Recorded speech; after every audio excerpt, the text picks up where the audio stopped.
Hey everybody, welcome to Pop Culture Philosophers. I'm Rockin' Robbie Billups, and it's time for the weekly comic book review.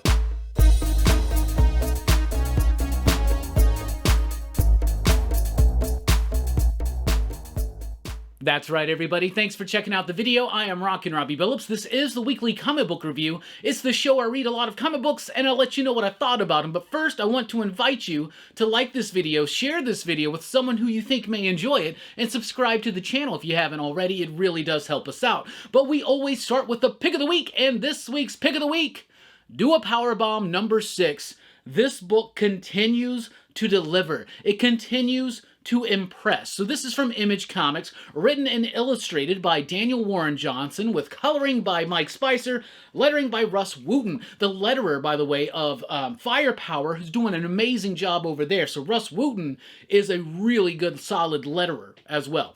Do a Powerbomb is amazing. So it's a wrestling comic book, but it's not necessarily for wrestling fans. Now, don't take that the wrong way. If you're a wrestling fan, I would highly encourage you to check this book out. But if you're just a fan of great story, if you're just a fan of amazing, exhilarating comic book artwork, you need to check this book out. It is absolutely fantastic. Daniel Warren Johnson is one of the best writer-artists out there in the mainstream industry right now. He kills it on everything that he's on, right? And Do a Powerbomb is no exception. A really cool story. And this is the penultimate issue. And at the end of the last issue, it's like, how are we going to stretch this into 2 more issues? But this issue kind of flashes back a little bit, lets you know a little bit more about the character of Cobra's son, his past, how it ties into our main character.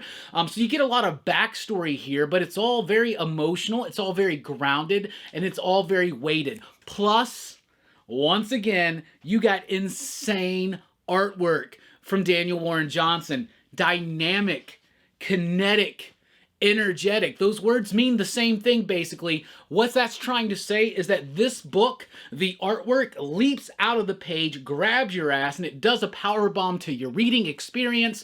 This book touches all those bases: action, drama, emotion, tragedy, comedy, exhilaration, excitement. That's what this book has. Excitement, adventure, a Jedi craves not these things, but Do a Powerbomb not only craves them, it throws them right in your face. I love this book. It's one of the best books of 2022. Also from Image, we have Two Graves, issue number 1. I was rather excited to check this out. Ming Doyle on the artwork. I was excited to see what was going to happen, and I was kind of let down. It's all right. Like, it's really hard to do. Oh, can't show that page. It's really hard to describe this book. It's kind of tied into the Persephone myth a little bit, and it seems like, I don't know, it seems like Hades is following this woman around and she's trying to get vengeance on people being... I didn't really like it. In fact, for someone who gets told that your retention, your reading retention is crazy, right? I don't really remember much of this book. All I remember is that it was kind of boring, a little lackluster. It has potential. It's got decent artwork, but it just doesn't deliver enough oomph for me to want to come back for another issue. Then we got Gospel issue number 1, another one that I was kind of looking forward to. The artwork in this book is really solid. It's written and illustrated by Will Morris, and this story is kind of tied into that era when England breaks away from the Catholic Church, and you know, they formed the Church of England. So I was expecting some stuff more heavily leaning into that, and you get some of that here, but mostly it's about this dude who's like a storyteller, and then there's this woman, and she's feeding him stories to tell that he exaggerates or something. And once again, kind of like Two Graves, a lot of potential, an interesting concept, really cool artwork on this book, but at the end of the day, it doesn't really do anything to deliver a punch that makes me want to come back for issue number 2. So all I want out of these books, all I want out of issue number 1s, is some kind of punch. Really great books Do a Powerbomb. So there you go. Then we got Soldier Stories. Summer Soldiers. That's a good idea. Write that down. Let's do that. That's gonna SLAP, you know. Anyway, Soldier Stories is an anthology. I guess it's time for Veterans Day. This is 4 short stories that are all involving war, soldiers, that kind of thing, right? But what's interesting to me is it's not all traditional war story type stuff. So it's not like the Garth Ennis war story stuff. There are science fiction stories in here and horror stories and stuff like that. Some of these stories actually worked pretty well. They actually delivered a punch. They actually had some really interesting things to say. And the artwork on some of these is absolutely phenomenal. So if you're in the mood for an anthology, and this is from Top Cow Productions as well, but if you're in the mood for an anthology centering around war stories that doesn't necessarily keep it in a grounded kind of level where it goes out into science fiction and then into horror, I would recommend this book. I thought that was pretty cool. Then we got Dark Ride, issue number 2, written by Joshua Williamson. We've had Josh on the channel before, and he was talking about his love of Disneyland. Well, that love of Disneyland and his love of horror combine into the book Dark Ride. This is really cool. It's about this theme park. I think it's called Devilland or something like that, but it's all horror themed, right? And it's not doing so well. And so the family behind this theme park, they're trying to come up with ideas to make it more exciting, to make it more relevant again. Meanwhile, there's a mystery going on where a dude showed up in the last issue. He's disappeared, right? So we know that there's something rather nefarious and even probably supernatural going on. I loved this book. Is that Andre Brisson?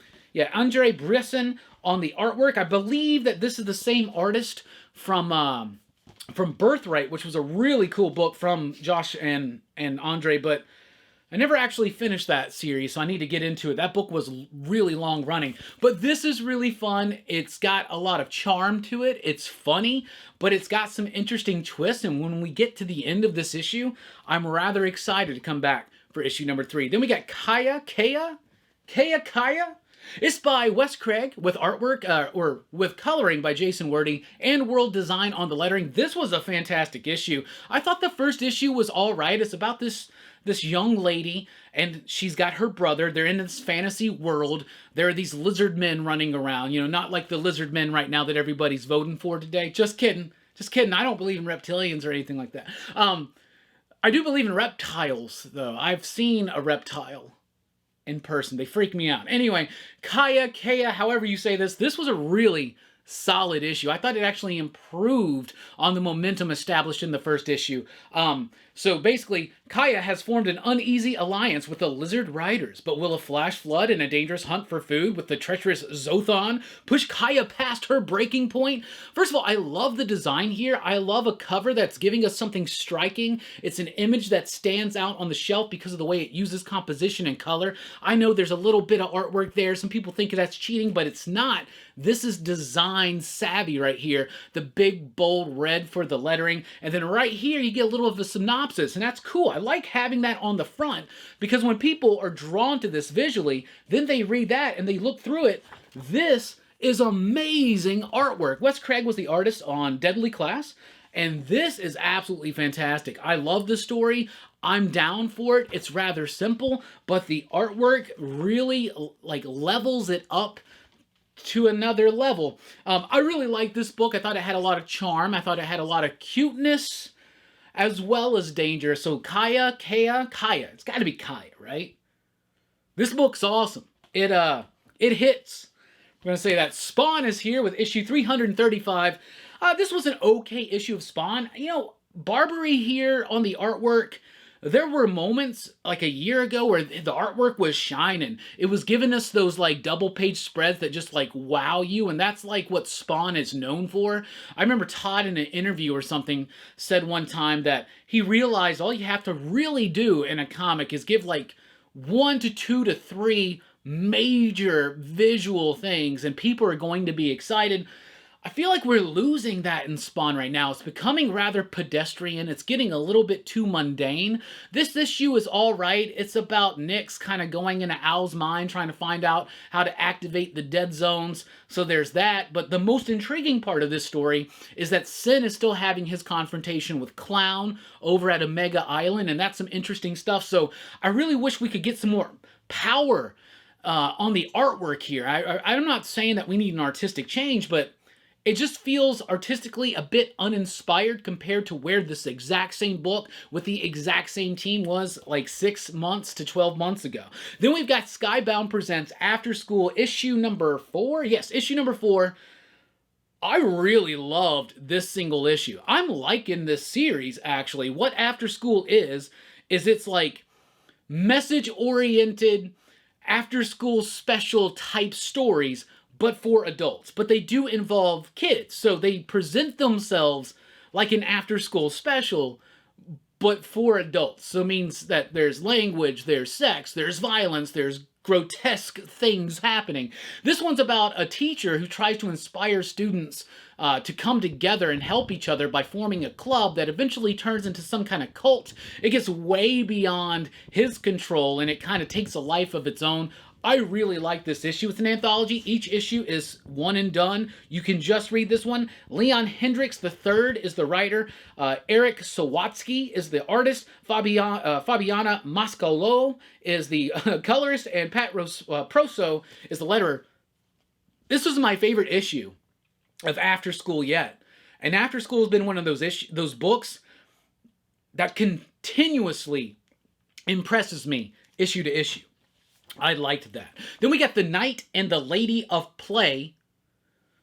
A homie of mine at the shop earlier said, this book sounds really dirty. It's not that dirty, but this was a really cool self-contained story from Jonathan Luna. It is a one-shot. There's not going to be more. There wasn't anything before this. You can jump right in and check it out. I thought this was a really cool dark horror fantasy kind of story. It's about this knight. They've been at war. Him and his other knights have been at war for a while. Now they get to go home, but on their way home, they go through this mysterious woods where there's a witch there that's like up to no good, basically, right? I don't want to spoil it. Jonathan Luna is a really solid artist, and mostly he's been working digitally over the last few years. He mentions that here. And in this one, he actually put the pencil and the ink to the paper. And the difference is there. Like, it's 100% there. It feels a bit more grounded. That it feels a bit more rooted. It feels a bit more connected to me as a visual experience. I thought this was actually a really solid one-shot. And if you got, like, say, a light pull list this week, this is a cool one that you can grab, just read, and enjoy. And yeah, it's got some bow chicka wow wow going on in there. From DC, we got the new Golden Age. This is a one-shot that's kind of kicking off this newest Golden Age Justice Society renaissance. Jeff Johns is back doing Justice Society, and this spins out of events from the end of Flashpoint Beyond. So when they were talking about all these lost Golden Age characters, basically Jeff Johns has created a whole new section, right? A whole new segment, a whole new slice of DC's Golden Age. He's introduced things like the Golden Age Aquaman and the Golden Age Red Lantern, and maybe Jay Garrick's got a daughter and stuff like that. So it's bringing that mystery back into the fold. It's tying it in from the past, the present, and the future, and it's very centric into Dr. Fate. I thought this was great. Fans of DC Golden Age characters, fans of Jeff Johns, fans of Golden Age JSA and Modern Age JSA, you're gonna love this book. I think it's really cool, chock full of mystery, intrigue, and it's got me hooked into JSA number 1 coming very, very soon. Then we also got Wildcats number 1, a brand new Wildcats number 1 from Matthew Rosenberg, Steven Segovia, and Santos here. Is that the letterer? Nope. Elmer Santos does the colors, and Ferran Delgado does the letters. Who am I fooling? DC doesn't credit letterers on the cover. Anyway, Wildcats number 1. I am a hardcore Wildcats fan. I love the old school Jim Lee, Brandon Choi, Scott Williams Wildcats. I love the Alan Moore stuff, Travis Cherie. I love the Joe Casey Wildcats run like nobody else. Wildcats Volume 2 and 3.0. Holy cow, those books are so underappreciated.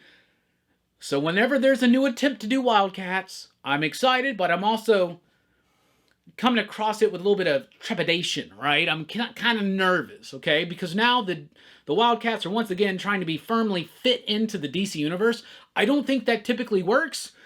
It kind of works for me here. I liked this issue. It is very far removed from the extreme nature of the OG Wildcats, but they do kind of play around with that. But it's a little bit more of a DCU grounded kind of version of the Wildcats, obviously spinning out of some of the work Matthew Rosenberg's been doing on Batman Urban Legends, where he was building up this grifter story, introduced Zealot, and the whole idea that Wildcats were coming back. But yeah, you got Maxine in this book. You got Fairchild in this book from Gen 13, but it's a new version of that. But it's kind of fun. It's got this nice humor. Grifter Colt Cash is 100%. I'll just say this. Matt Rosenberg likes to write a certain type of person. And it really works well with certain books that he does, like, say, Hawkeye. Or even his Astonishing X-Men run with Havoc, right? That was really good stuff. Grifter is 100% a Rosenberg-type character. He writes him very well. I wish he was wearing a green trench coat. I don't like this new design for Grifter. He's got short hair. He's like wearing this snazzy jacket. I don't know. Aside from that, though, I was intrigued. I did like it. I wouldn't necessarily say if you're a Wildcats fan, you definitely will love this book. But it's definitely worth checking out. And even if you're not a Wildcats fan, there's a lot here to appreciate. So I did like it. Then we've got the Death of Superman 30th Anniversary Special. 30 years ago, Superman died. And in this issue, we've got a lot of those creators that were responsible for the death and the funeral and the return and the reign of Superman and Supermen and all that stuff, which I love. Superman died, what is it, 30 years ago? 30 years ago, I am 12 years old. The Death of Superman was made for me. It got me so excited. I read Superman books for years and years because of that, right? I was already reading them because I was getting into comics when the John Byrne run was going on. But then we fell out of it a little bit. But when the Death of Superman happened, I remember waking up that morning, ready to go to school, and on one of our local stations, it was WDRM, which is a country station, because my family loved listening to country. It's probably one of the reasons why I don't like contemporary country music at all. But I remember them being like, Superman dies today in the pages of DC Comics. We went to that comic shop. They were sold the fuck out, man. They were sold out of Death of Superman. But I do remember getting the 4th printing when that eventually did arrive very quickly. They were pumping that stuff out. And then every week I would go for the next chapter, the death, of the funeral, of the reign, and then the eventual return. And I stuck with Superman for a long, long time after that. In fact, still reading it for the most part. So, Death of Superman, what this is it's a celebration of the Death of Superman. So a lot of those creators responsible are back, including Dan Jurgens, including Jerry Ordway. I don't think Jerry Ordway did scripting back then. Did he? I don't know. But you do have Louise Simonson and John Bogdanovov. You got Roger Stern, Butch Guice, really cool stuff. Tom Grummett, really nice gatefold cover there. It's an okay issue. If you are a hardcore Superman fan, if you have this affinity to the Death of Superman, this book is for you. It is set not necessarily in the modern day, but several years ago before Jonathan Kent got aged up. He's in school. He finds out that his dad died. Apparently he didn't know that. That seems weird. It seems weird that he wouldn't know until he was like, I don't know, like 12, 13 years old that his dad died. Like, because of Doomsday. Like, he never heard about it. Like, Clark, Lois, what the hell? And of course he's not cool to hear that. And then there's this new iteration of a Doomsday type that shows up and him and Jonathan have the... It's alright. It's kind of cheesy, but it's alright. I mean, it's got artwork by Dan Jurgens. So he's doing what he does, and it actually has a nice kind of flow to it. The backup stories are all right. They all kind of fit in and touch or add a little bit more elevation to certain bits of the story from 30 years ago. My favorite being the story written by Wheezy and drawn by John, where you see a little bit more of John Henry Irons' motivation during the Death of Steel, or the Death of Superman to become Steel. Death of Steel. That's what they should have done 30 years later. The Death of Steel. See if we can make that a big event. Get Shaq to come in and do a cosplay cover. I don't know. Then we got Dark Crisis on Infinite Earths. Issue number 6. The penultimate issue. I liked it. I'm starting to realize that this book is not going to go quite as wide or epic as I want it to be, but it is. The events that happen here are epic, but some of the weight feels lost because the gravity of this book is centered more on the legacy characters.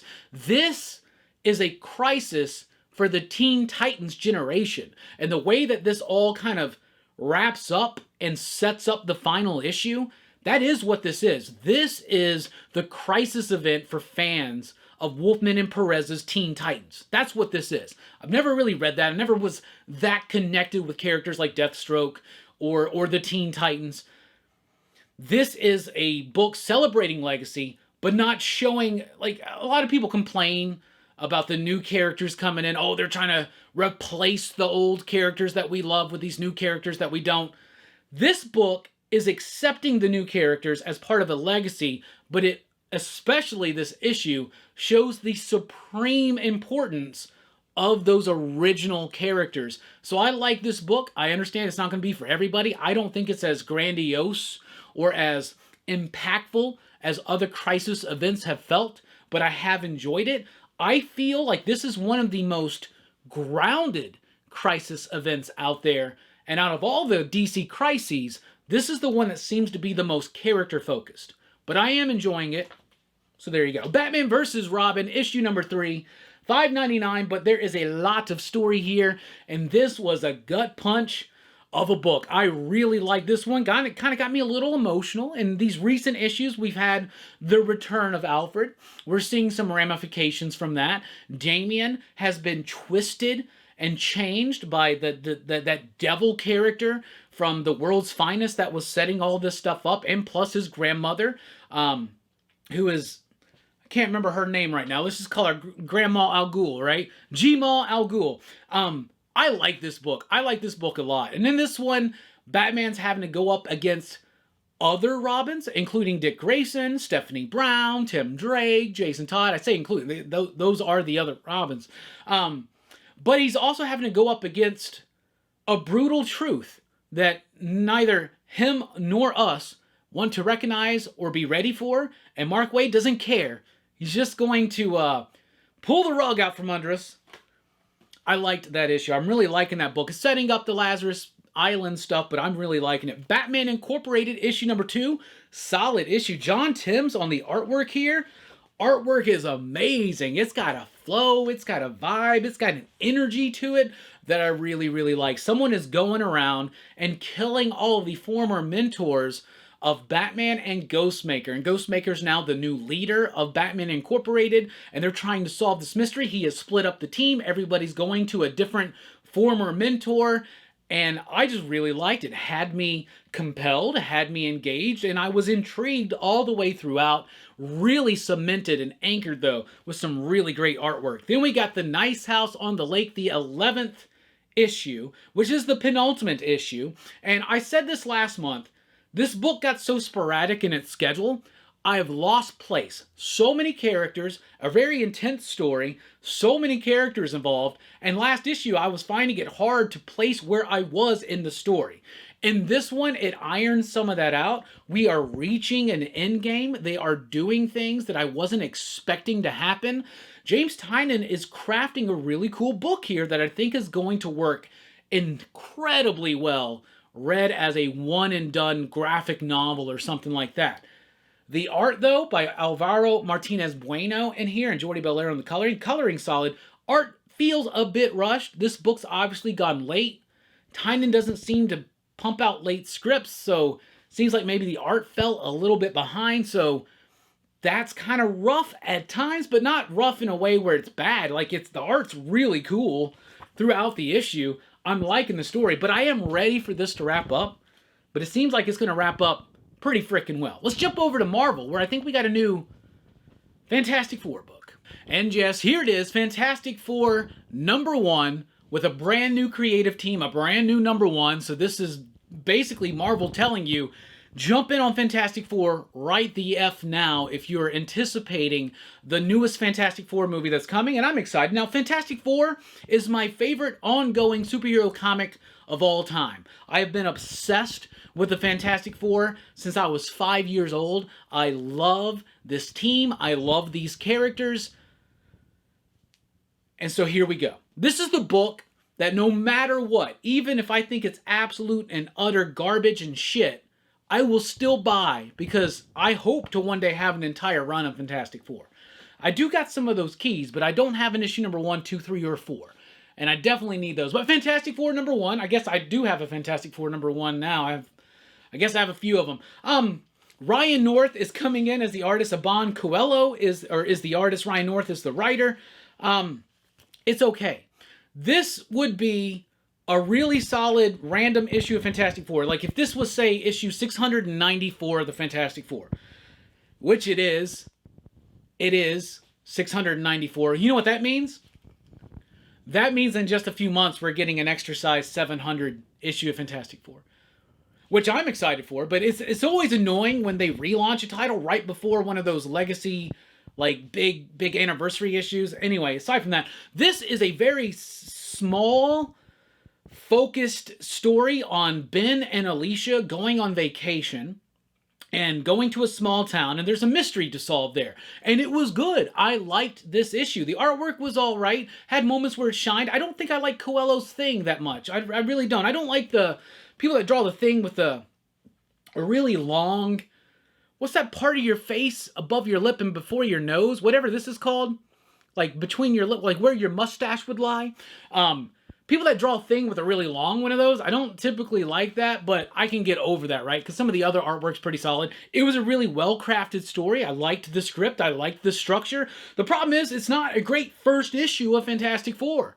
Because if this is your first Fantastic Four story, you're not going to really get the gist of things. However, you are going to get into the character of Ben Grimm. You are going to get into the character of Alicia Masters and their relationship, their marriage, where they're at. You're going to get a Fantastic Four type mystery, not quite so cosmic, but very grounded. Now, Ryan North said he was attempting to start small and then go big, and I'm here for it. I think this is a decent enough issue. I thought it was a solid issue. It didn't necessarily work for me as an issue number one until I got to the end, and when you get to the end of this issue, you're actually like, oh, wow, okay. Interesting. So he does, it's interesting how Ryan North is able to craft what's just a random issue of Fantastic Four that would be fine, would be serviceable, but he's doing it as an issue number one, which at first feels misguided, but when you get to the end, it actually does hook you in to more. Alex Ross covers. There's 3 Alex Ross covers on this one. Great stuff. He's using some of that coloring from Full Circle, which, if y'all haven't read Fantastic Four Full Circle yet, it's amazing. Definitely going to be in my top books of the year. I think it's hard to find right now because we're still waiting on a new printing, but I thought Fantastic Four number one was solid. I don't think it's going to turn you into a Fantastic Four fan overnight, but it's intriguing enough that maybe we're leading to something like that. Then we got Spdier-Man, The Lost Hunt, issue number one. So this is by J.M. DeMatteis, and this is set in the 90s, right? In the 90s Spider-Man era, when Ben Reilly, has taken over as Spider-Man. Peter's lost his powers. Him and Mary Jane have gone to Portland, and they're trying to live out a normal life. So it's focusing in on that era, which makes it a great companion piece to the Ben Reilly Spider-Man that he recently did. I liked this. So it's about this character. What's his name? Grigor or something like that? He's been introduced before. He was basically like a mentor or a friend to Kraven. And so this is obviously while Kraven is dead, and so is Kraven's son. And this dude comes to kind of get revenge. Peter's powerless, but he's finding out a way to kind of get into Peter's head and mess with his life. I liked this. I thought this was really cool. DeMatteis still knows how to write a really great Spider-Man story, and I would love to see him get to do something in the present day. It's nice that we get these like flashback stories with him, like Ben Reilly Spider-Man and The Lost Hunt. But that dude can still just kill it. He's still writing circles around some of the other writers at Marvel right now. Spider-Man The Lost Hunt, I did really like. Sabretooth and the Exiles. I read this knowing that this is basically the next issue of that Sabretooth series that I stopped reading by Victor Lavelle. Victor Lavelle is back. Leonard Kirk is back. So this is just, if you liked that Sabretooth book, you should jump into here. Basically, Sabretooth has been captured by Orchis after escaping from hell. They're experimenting on him. There's this new group of exiles. They're not dimension-hopping exiles, but they're exiles in name only, basically. They're running around. They're trying to fight Orchis. They come across Sabretooth, and they're going to have to become a team together. I found it dull and boring, but if you liked that Sabretooth book, this is the next logical step for you. I think you'll like it. Black Panther Unconquered, issue number one. This is a one-shot comic by Brian Hill and artwork by Focci, Alberto Focci. It was all right, I guess. It was just kind of, it felt like It was setting something up, but this is a one-shot. So are they doing something else? Is it going to be, is more of this going to be elaborated on in the John Ridley run? I don't know. I stopped reading the John Ridley run, but there is a Black Panther book out this week, or a Black Panther movie out this week. So we got to have a Black Panther one-shot, and this is better than most of those random one-shots that they give us. It does feel a bit more tied into things, and it does feel like it sets up something that could be a big deal. But I'm just kind of left sitting here going like, it was all right, but where are we going to go from here? Where do we go from here? Buffy musical. Once more feeling. Anybody remember that? Good stuff. So it was all right. Then we've got Spider-Man issue number 2, which actually is End of the Spider-Verse number 2. Dan Slott, Mark Bagley doing the third and final act of the Spider-Verse saga. And in this one, Morlun is teaming up with the Spider People because I can't remember her name, but the Wasp creature from the J. Michael Straczynski run, she's back. She's turning some of our favorite Spider-Verse characters into villains. Right? So now you got Spidey and Morlun and other members and newer members of the Spider team having to come together to form a team to go up against it. I've never been the biggest fan of the Spider-Verse comic book series or these comic book events. I do love that movie, The Edge of Spider-Verse. However, is it The Edge of Spider-Verse or Into? It's Into. Edge of Spider-Verse is the comic book series that they've done that lead into this. Anyway, I do like that movie. This is a different monster. It's like the grand finale of the Spider-Verse stuff. If you like Spider-Verse, you'll dig it. But even me, not really liking the Spider-Verse events, I like this book. I'm enjoying it. I think it's fun. I think Mark Bagley's not doing the best work of his career, but he's doing solid work, and he's still rather prolific. So I thought Spider-Man number 2 was pretty cool. Then we got Amazing Spider-Man 13. I loved this issue as well. First of all, John Romita Jr. is still killing it, in my opinion. I know, not everybody's a fan of John Romita Jr., but I am a fan of John Romita Jr. I have not been a fan of the coloring on John Romita Jr. in this book. However, these last few issues, I think have course corrected a little bit, and the coloring's getting a lot more acceptable for me. So I like this book. This wraps up this Hobgoblin story, and it also has the first appearance of the Gold Goblin. I think we all know whose that's going to be, but it's an interesting concept. But I like this. I like the artwork. There's some really great action scenes. We're getting more of that raw JR energy that I'm used to. Scott Hanna on the inks, but it doesn't feel super rough. I do like a more gritty inker on Romita Jr., Klaus Janson, Al Williamson. Those are like my favorite inkers. Dan Green does a great job, but Scott Hanna does a great job too. John Romita Jr. has been blessed with working with some of the best inkers. And it's just refreshing to see a book that's got a penciler and an inker. Maybe that's why Romita's been able to do, like, what, 10 out of these 13 issues? Maybe we should bring back inkers. I think we should. Moon Knight number 17 is here. Loved this issue of Moon Knight. Getting back to that badassery that I'm expecting and I love from Jed MacKay. And Cappuccio. Is it Alessandro? Yeah, Alessandro Cappuccio. Man, this is awesome. Basically, one of Moon Knight's allies has been wrecked by these 2 assassins in the last issue. And this whole issue is Moon Knight weird stretching all over their asses, man. And it's great. It was cool, and I love the way that this ended and set up the next issue. Moon Knight got a little bit stagnant for me for a few issues, but it's pulled it back together, so I'm excited for that. Venom number 13. I don't know why I keep reading Venom. I don't like this book. I don't like this direction for the character. I love Rom V. I think Al Ewing is a really good creator. I think Brian Hitch is doing some solid work here. However, I just don't like this direction of Venom, but I am finding myself, because I'm such an Eddie Brock fan, I find myself compelled to continue to read this book, even though I'm not necessarily enjoying it. I do enjoy the stuff that's more Earth-based, Dylan-based, grounded. That's more the Rom V stuff. All this big, epic, cosmic stuff, I could kind of do without. With the way that Cates' Venom run ended and the King in Black, I would rather appreciate a more grounded approach. I think usually what you should do with this, with runs, if you have a big run end, and let's say the run was always focused small and character driven, then you go crazy. But if that run eventually is that, but goes crazy and wild and cosmic, I think we should ground it for the next one. So I'm not ready quite for this leap. It's not quite the Venom type story that I want to see. not that it's bad, but I find myself continuing to read it. And I don't want to just sit here and shit on Venom every month, but I don't like it. I don't like the direction, but I'm going to read it. So I guess that says something. I don't know. Plus, we know that we got this symbiote, this whole symbiote event coming in the summer. I don't know. I guess I'm going to keep on keeping on. Keep on trucking, R. Crumb would say. Anyway, Specs number 1. I wonder how many specs are going to be specking on Spec this week. I really like saying that. Specs is a new Boom Studios number 1 from David M. Boer, Chris Sheehan, Roman Stevens. I liked this issue. I thought it was cool. So it's about this dude. It's set in the 80s. It's about this dude who's a closeted homosexual. He's not quite in a position where he feels comfortable enough to come out because, first of all, it's not cool to do that in the 80s, and he's being bullied already and things like that, right?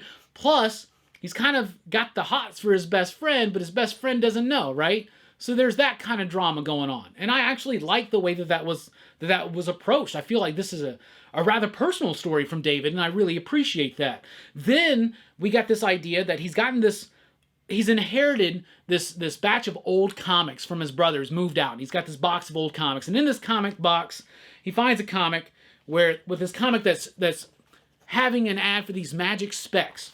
Put on these glasses, buy these cheap glasses, put them on, make a wish, it happens. Well, one day, mysteriously, he gets a package with these glasses, and they work. So it's kind of like a monkey's paw type thing. Be careful what you wish for, but it worked for me. I liked the artwork. I liked the story. I thought the characters were very grounded, very engaging, and I feel like this was a rather personal story from David M. Boer, and I was here for it. So I thought this was a really solid book. From Dynamite, we got Lord of the Jungle, issue number 1. This is a return of Tarzan to comics, right? So our good buddy John Cole, who I do the show with Dynamic Forces and Dynamite with on Monday nights over at The Experience, every Monday night, 5 p.m. Central Time for 2 hours.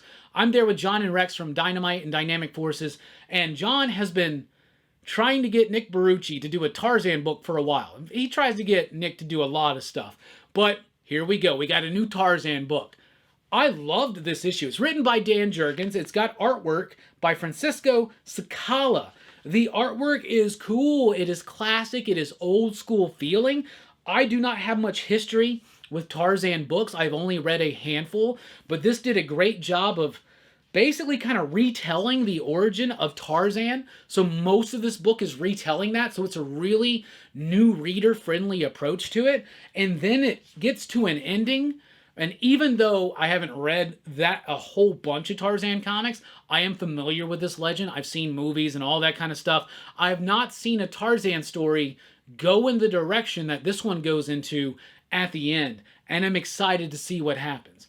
So I liked this book. I thought it was solid. Great art, a solid story, and it has me wanting more. And it's also got me want to go watch or read Tom Strong, because Tom Strong's awesome and very Tarzan influenced.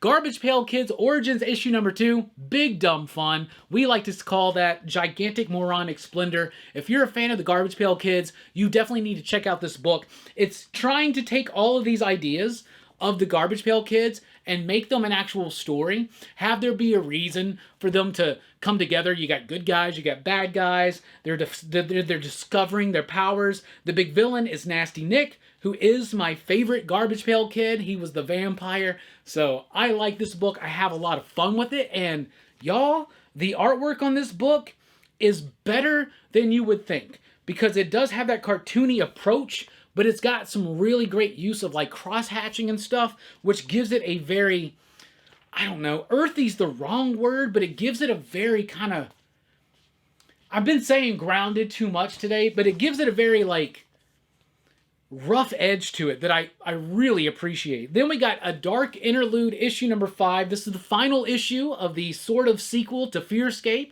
I have loved Fearscape. I have loved this book, and I loved this ending. The biggest problem with this book is it took a long time to come out. Now, so did the first Fearscape, but in this one, they had to replace Andrea Muti with Peter Kowalski, and the artwork's solid, and it's fine, but now that it's all out, and it's all done, and I highly approve of this ending, I am very excited to sit down, reread Fearscape and then reread every issue of A Dark Interlude. This is a challenging book. And when I say that, I don't mean it's hard to understand. It's challenging you, the reader. There are moments in this book where you may feel like this book is talking shit about you. And you're right, it is. And sometimes we need our books and our movies and our music to talk shit about us, because we deserve it, let's be honest, okay? Anyway, Dark Interlude, absolutely phenomenal. If you missed out on that, highly recommend that you check out Fearscape, and then check that out when the trade comes out very, very soon. Then we got Traveling to Mars, a new one from Ablaze Comics, written by Mark Russell, with artwork by Roberto Mealy. So this is about a dude who has been chosen to be the first human to go to Mars. And the reason why you gotta go to Mars is only for this. They find this reserve of natural gas on Mars. But they realize that no nation has claim over it because nobody's ever actually set foot on Mars. So the first person actually set foot on Mars will have the right to claim ownership, and therefore all this wonderful free energy that's out there is going to be able to be mined by whatever. So they find a dude who is riddled with terminal cancer. He has nothing to live for. They choose him to go to Mars, and he's going to land on Mars, and they expect that he's going to die very soon, but just by him landing on Mars is going to give them the rights to all that. So it's really well done. Mark Russell likes to kind of get a little message-oriented with his stuff, but he has a way of crafting a story that I forgot the word, but transcends the message, right? So the story feels first, even though the message and the theme is probably the whole basis of the story. I really liked it. By the way, the dude that they choose, he's from Alabama. That's where I'm from. And in this book, he has to go to Huntsville, Alabama, to the Space Rocket Center. Yeah, I live here. They got it. They got it right. And not only do they have the look of the Space Center right, they have the lost promise of the Space Center right. I really like this book. I thought it was cool. So, there you go. Then we got Monsters of Metal, issue number 1 from Opus Comics. Nowhere on my radar. Wasn't planning on reading it, but then I looked at it and I was like, what is Monsters of Metal? Let me check this out. This book was awesome. I had so much fun with this book. So, it is a metal band filled with monsters. So there's like a jack-o'-lantern dude, there's like Medusa-headed chick, there's Frankenstein and the Bride of Frankenstein, there's Dracula in this book, and monsters are outlawed. There's this monster code where you're not allowed to reveal yourselves, but they want to be like a cool band, so they're going out on the road, and it's causing this uproar with the monster community and with the human community. I had a lot of fun with this book. Don't expect much, but if you like silly, fun books that are centered around metal and horror characters, this book's for you. Imagine the Nocturnals if they were in a band. Nocturnals meets the Archies. Can you put that on the trade? Rockin' Robbie Billups says, Nocturnals meets the Archies. Or the B-52s. Anyway, then we got Ninja Funk issue number 1. A new one from Whatnot Publishing. Y'all, I did not understand this book. I don't know what the hell is going on. I know this. I loved the artwork in this book. Every page, I was like, that is awesome. It's trying to be irreverent. It's trying to be subversive. It's trying to be silly. It's trying to kind of have that, like, Johnny the Homicidal Maniac kind of feel to it, or Scud or something like that. But it never coalesces into something understandable for me. But I loved the artwork. But it's basically something about, there's this group of people who think they have to change the frequency of reality. The reason why everything's effed up is because we're on the wrong frequency. They're going to change the frequency. I get all that, but it was just not very coherently written, in my opinion. But I did like the artwork, like, a lot. Killchella number 1 is here from Scout Comics. This is about a group of friends who go to, like, a music festival, like Killchella or something like that. But then there's a maniac slasher out there as well. So slasher meets travel story about friends that are way too hip and cool and modern, and they're obnoxious because of it. But I did like the book. I thought it was fine. It wasn't the best. It was clunky in some parts, but by the end of it, I found myself like, I could kind of come back to this. So it's a group of friends. They're kind of all obnoxious. They get together to go to this music festival, but there's going to be a slasher there who's like killing them, right? So it's kind of like the newest Texas Chainsaw Massacre, right? It's kind of like that a little bit. We got a bunch of these like snotty ass 20-year-olds that are going to get slaughtered. I'm always down for that. Then we got Mr. Easter, issue number 1 from Scout Comics. This has been a long time coming. I was really excited to check this one out. Kind of like Ninja Funk, loved the artwork, loved the coloring, loved the graphic representation of this book. It's basically about this assassin rabbit, right? And he's just an assassin and he's a rabbit, so he's Mr. Easter, right? I get it. That's cool. Love the artwork. Story, incoherent. Just hard to kind of follow, hard to really get into. But the artwork in this book was amazing, especially that coloring. Who is the artist and the colorist? Well, the artist and the colorist is the writer. Kit Wallace. So yeah, the writing didn't necessarily get me here, but man, that art on this is absolutely amazing. So that's what I read, that's what I thought. And I've been liking to spotlight these collections and graphic novels and hardcovers and stuff coming out. This week we got Bernie Wrightson, the FPG years. So back in the day, 30 years ago, Bernie Wrightson did these 2 trading card sets. This is the artwork of those trading card sets. So if you're a Bernie Wrightson fan, you definitely want to check this out. It starts off, it's got some great interviews. It's got some cool design here where you're using some of the trading card packaging for the end pages and stuff, and we're getting into that. It reprints an interview from that time right here in the beginning, an interview with Bernie Wrightson, so that's really cool. And where's this interview from, I wonder? It looks almost like Comics Journal. Just says 1993 interview. Anyway, but then the rest of it is all just the artwork from these cards. Bernie Wrightson paintings. He created, 150 fantastic new paintings. So you're seeing the paintings, you're seeing some other artwork to go with it. If you're a Bernie Wrightson fan, you got to check this book out. It's like $50, but it is worth it. I was very excited when I saw this in previews, so I ordered it, and it's out this week. So here you go, y'all. If you love Bernie Wrightson, you definitely need to check that out. Bernie Wrightson, the FPG years. There you go. So to recap, Mr. Issa, great art, but it kind of didn't work for me. Killchella, decent enough, so I might come back for more. Ninja Funk, great artwork, incomprehensible story for me. Monsters of Metal, biggest surprise for me. I loved it. The Nocturnals meets the Archies. I think that's a really good way to put it. Traveling to Mars, set partially in Huntsville, Alabama, so I appreciate that, really liked it. Dark Interlude, a fantastic finale to this sort of sequel to Fearscape. Then we got Garbage Pail Kids Origins, fun. Lord of the Jungle, a really solid Tarzan #1. Specs, I wonder how many specs you're going to be specking on Specs. Really great personal work from David Booher. Venom, why am I reading that? Moon Knight was awesome. We got a new Moon Knight series. Amazing Spider-Man. First appearance of the Gold Goblin fully in here. We already know who that's going to be. Great artwork. Spider-Man #2, really solid. It's one of the better Spider-Verse events that I've read. Black Panther Unconquered. Yeah, just leave that on the shelf, I would recommend. Sabretooth and the Exiles. If you like that last Sabretooth series, why not? Spider-Man The Lost Hunt. J.M. DeMatteis kills it right there. Fantastic Four #1. A really great 694th issue of Fantastic Four, but not quite working as an issue #1. Nice House on the Lake #11. Ready for this to be finished so I can sit down and read it all together.